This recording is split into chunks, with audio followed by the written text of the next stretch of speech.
Don't just live for tomorrow, or just live in yesterday. Just be glad for all you have that's in today. And though you've come through many obstacles. Hey everyone, Connie here, and welcome to my blind reaction to The Ghost of Molly McGee, episode 17.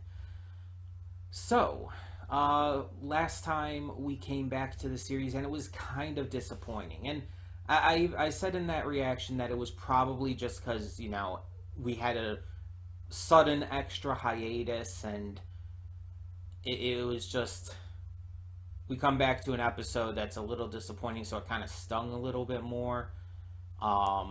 It wasn't like a bad episode. It definitely wasn't terrible, but it just wasn't as good as a lot of the others have been.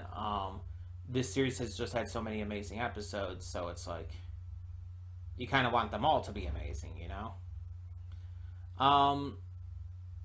But at least we're back in full force, and I'm actually recording this earlier than I thought I was going to be able to, because the episode was out on the site I use, Kim Cartoon, and it's in its entirety this time in one video. And, unlike last time, where not only did it take a while, but they uploaded 16B, but they uploaded it as just episode 16. So I downloaded it, and when I started to react to it, as you know, it caused some issues when I downloaded that. I had to go and download 16A during the reaction just to finish it. Luckily, it was up still at that point. Though if I had to, I could have used the website A Spectral McGee, which gets the episodes up pretty much right away. That's a last option, though, because that site...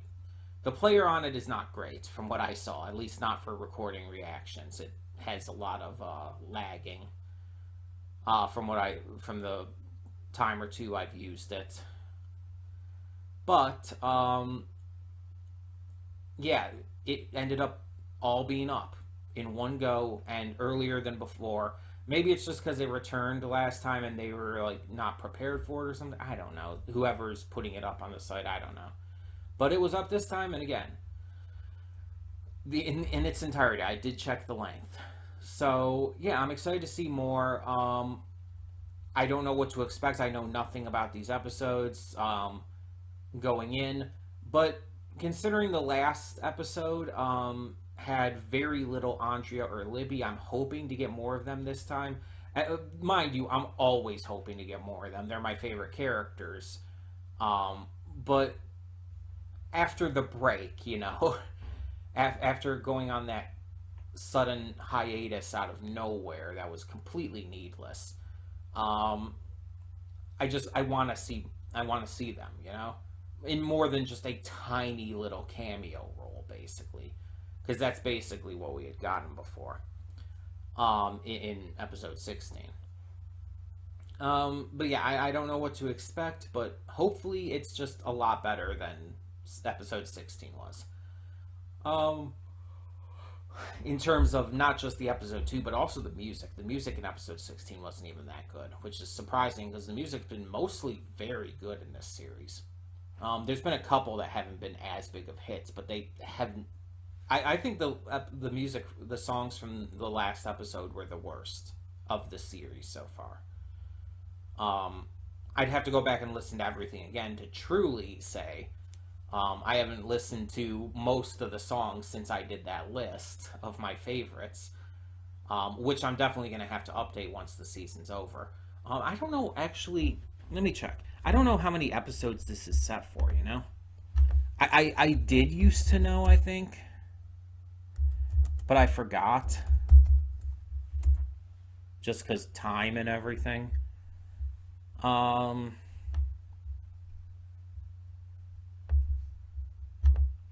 Let me see if I can find out here.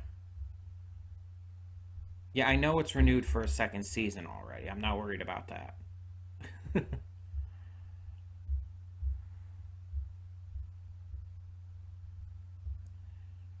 Okay, right now it's saying 20, which means there's 3 more episodes after this one.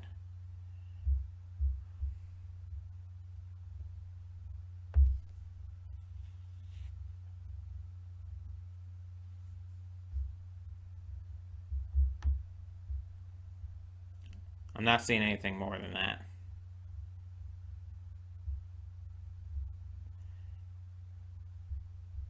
Yeah, that's what it looks like. It just looks like it's going to be 20 episodes at least for now, which is a good length. That's like around the same length for Owl House. But yeah, so that's a pretty good length right now. I think Amphibia's around that too. So yeah, I'm good with that. Just wanted to check and make sure, you know. But either way, I'm definitely interested to see where this all goes. I still don't know if we're gonna get like any kind of like big follow up on any kind of ongoing story. Like we've gotten little hints of something here, but I want more, you know. I just don't know if this series is gonna do that as much as like Amphibia and Owl House did or not. Hard to say.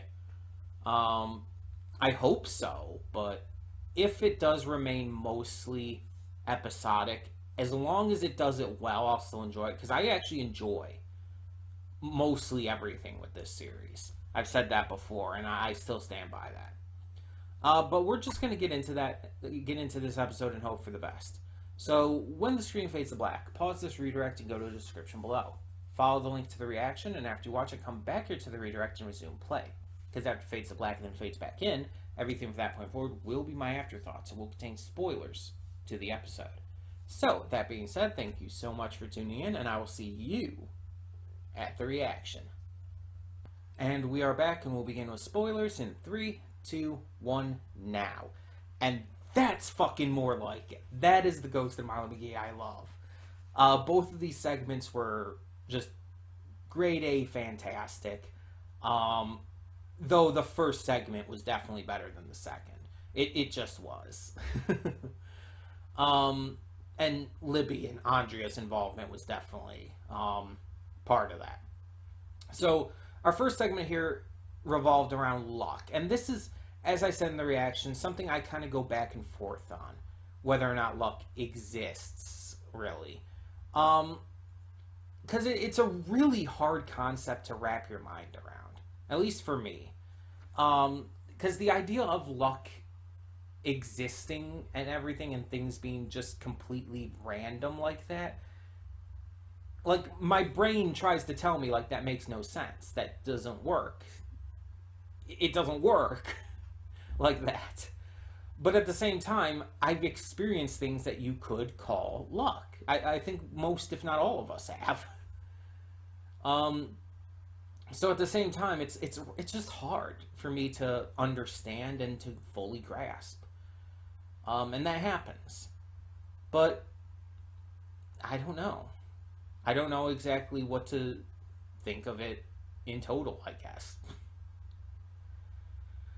But the episode was really, really good.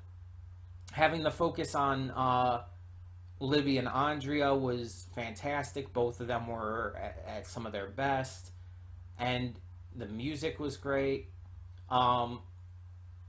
I love that the Lucky Penny was brought into it. As Scratch said, it's a classic. It just is. It works.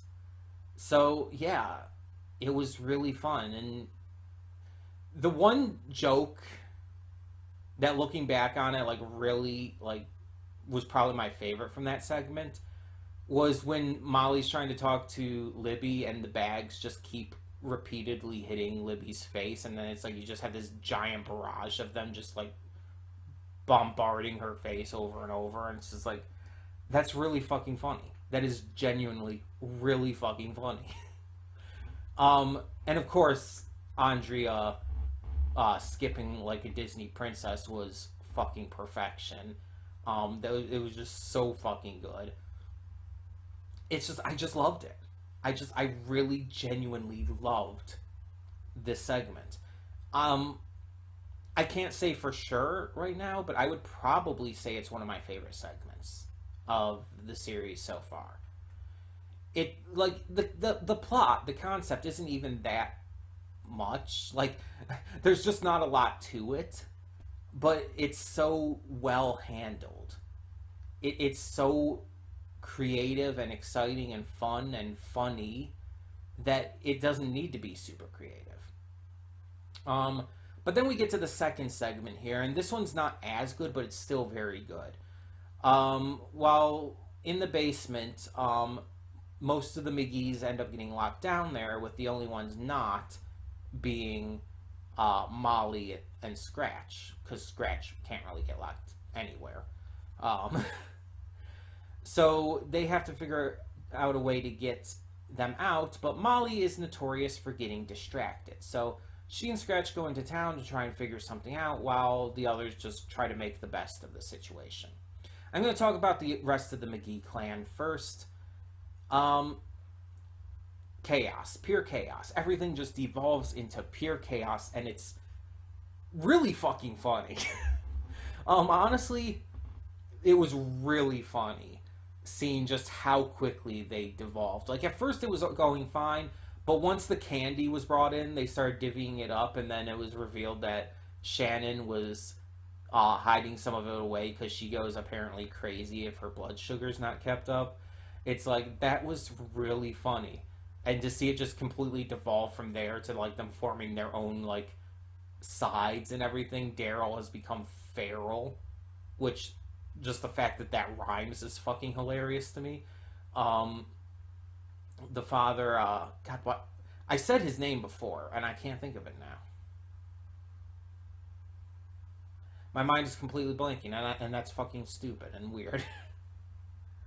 But he is, like, hoarding all the flashlights while Shannon's hoarding the water. Shannon's gonna do a trade for some candy with Daryl, but it's a trap, and everything's just going crazy. It's really funny. But Molly and Scratch, meanwhile, are going into town. They're trying to figure out what to do, and they think, like, okay, we'll talk to Weird Larry. Like, he knows how to unlock things. We can get his help. But they get distracted by this strawberry bath bomb and everything in this other shop, and end up staying in there way too long and getting too much. And so they're trying to follow Weird Larry around. They go to where this apparently live unicorn is, and it's really just a horse. And it's like, oh my god, some of the jokes in this are just really fucking good, the way they handle them. But they're just chasing Larry around until eventually they decide just to, like, chase after him, jump on his motorcycle, possess him, and take him back to the house. We get a good song with a fun montage. They let them out, and everything's good again. It's ridiculous. It's pure ridiculous fun. And that's mostly what I want from this series. I do still want there to be at some point some kind of ongoing story, but pure ridiculous fun is good. It's enjoyable. It's entertaining. And that is what you want from a series like this. So I'm all good with it. This episode, both segments were just really enjoyable, really good, really entertaining, really funny. There's, like, a lot of good humor here. Yeah. I really love this one. But tell me in the comments below, what did you think of episode 17 of The Ghost of Molly McGee? And thank you all so much for tuning in. So for now, I'm Connie and I'm signing off. See y'all next time.